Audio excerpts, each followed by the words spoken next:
তার মানে কি মুক্তিযোদ্ধার সন্তান নাতিপুতিরা কেউ মেধাবী না, যত রাজাকারের বাচ্চারা নাতিপুতি হলো মেধাবী, তাই না?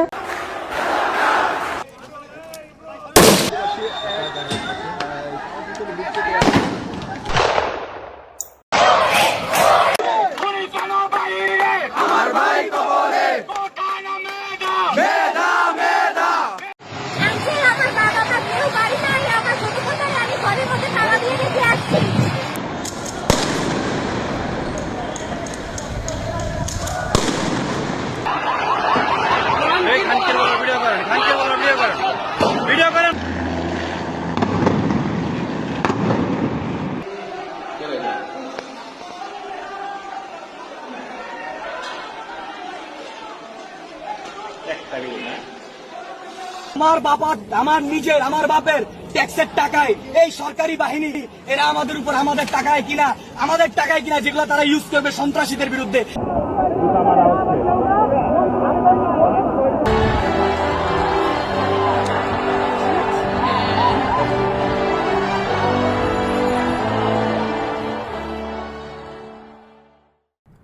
আমি জুলাই ম্যাসাকার আর্কাইভের সাথে যুক্ত হই 2024 সালের 8ই অগস্ট। আসলে যদি আমি বলি পরিবর্তনটা আসলে মানে আমাদের কখনোই মেইন টার্গেট ছিল না, two be very honest.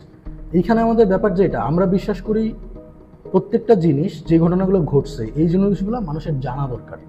So এই জিনিসগুলো মানুষের মেমোরিতে রাখার জন্য যতটুকু করা যায় আমরা সেই জিনিসটা করব, এই চিন্তা থেকে আসলে আমাদের যাত্রাটা শুরু এবং আমরা কাজ করা শুরু করছি। একদম প্রথমে যখন আমরা পেজটা খুলতে যাই তখন আসলে বারবার ফেসবুক থেকে আমাদের করতেছিল যে ম্যাসাকার শব্দটা ওদের যে গাইডলাইন সেই গাইডলাইনে যায় না। সো ওরা এই জিনিসটাকে বারবার রেস্ট্রিক্ট করতেছিল, বাট সামহাও জিনিসটা আমরা ডিল করতে পারছিলাম। এরপরে যে জিনিসটা হয়েছে যে আমরা তো আসলে শুধু পেজ হিসেবে থাকবো না।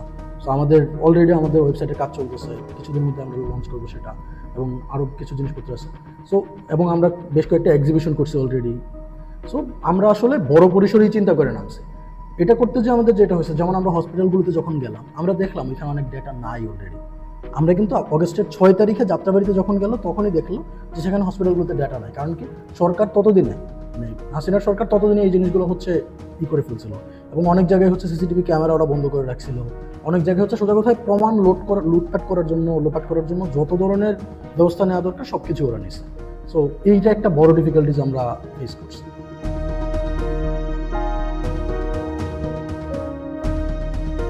আমি 4 তারিখে আমি জিগাতলা সায়েন্স ল্যাব এখানে ছিলাম, যেহেতু আমি ঢাকা কলেজে অনার্স করেছি।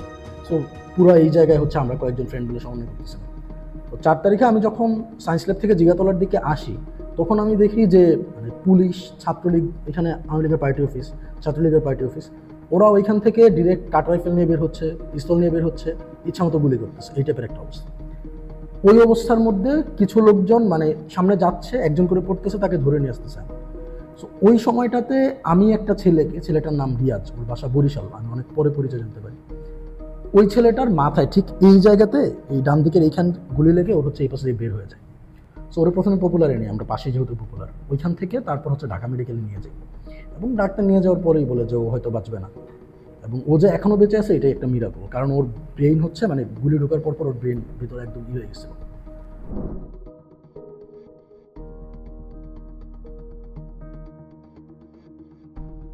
এটা অবশ্যই আছে, এটা আর্কাইভস এই জন্যই দরকার আছে যে এটা এই বর্তমান জেনারেশন যারা আছে এরা তো জানে বিষয়টা, কিন্তু এই জেনারেশনের যে পরের জেনারেশন যারা আছে তারা এই জিনিসটা দেখতে পারবে। যদি আর্কাইভ যদি না থাকে তাহলে এটা আস্তে আস্তে হারিয়ে যাবে। এই জন্য আর্কাইভসের অবশ্যই দরকার আছে।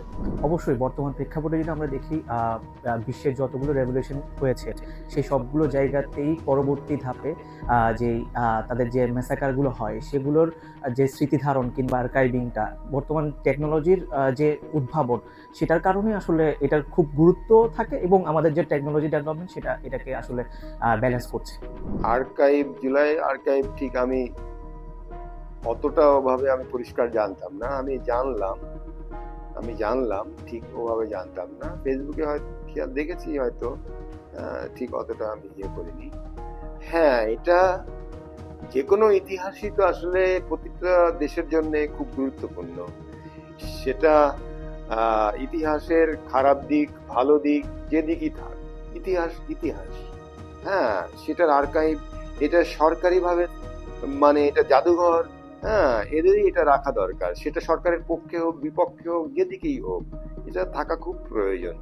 হ্যাঁ, আমি মনে করি একটা দেশ।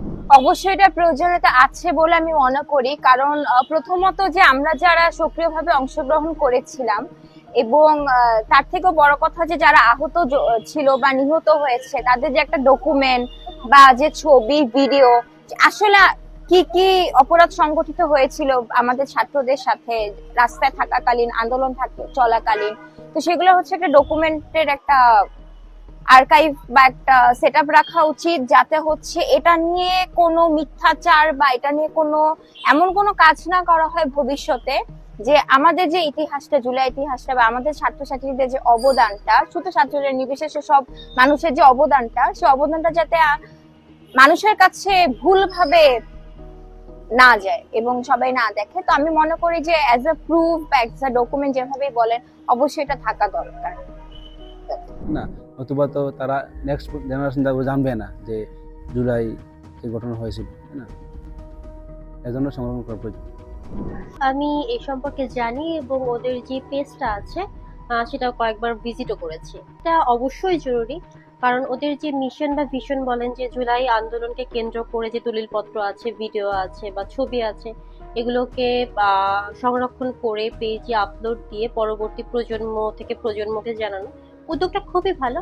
বাট সমস্যা হবে তখনই যখন ওই সেম প্ল্যাটফর্মে যদি কোনো মিস ইনফরমেশন আসে, সেটা। আদারওয়াইজ ওদের যে মিশন সেটা অবশ্যই জানা জরুরি, এই প্ল্যাটফর্মটা অবশ্যই গুরুত্ব।